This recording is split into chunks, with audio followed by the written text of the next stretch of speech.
Bonjour les amis. Alors que faut-il faire une fois qu'on a posé la laine de verre sur les contre-cloisons de la maison? Eh bien, en fait, en réalité, c'est pas compliqué. Il faut, évidemment, à un moment donné, on va mettre en place les plaques de plâtre après avoir mis le pare-vapeur.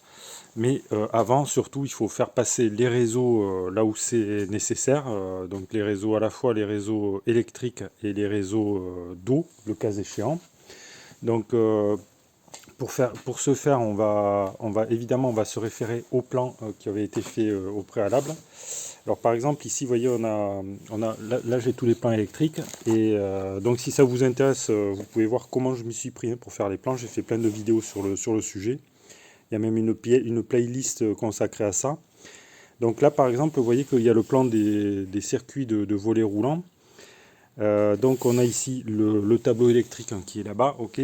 Là j'ai deux circuits distincts, donc j'en ai un qui va alimenter les volets roulants du fond là-bas, et le deuxième circuit il va alimenter tous les volets roulants là des chambres en fait, voilà, et des WC.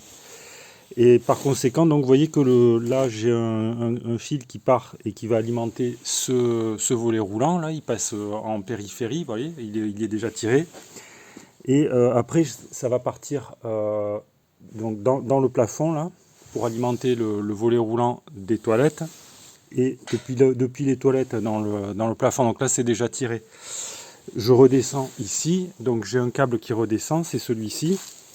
OK.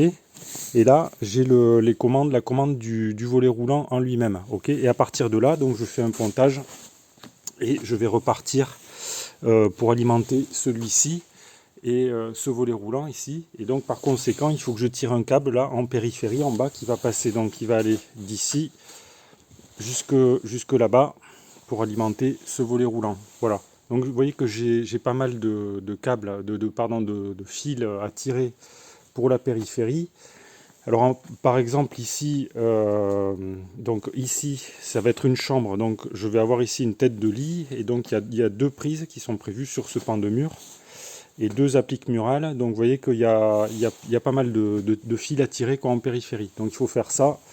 Voilà. Et une fois que ça c'est fait, ben, on peut faire ce que je vous ai dit tout à l'heure, c'est-à-dire mettre en place le pare-vapeur par-dessus, faire isoler à l'air les gaines, les faire sortir au bon niveau. Puis on peut faire le plaquage en fait, voilà, avec les plaques de plâtre.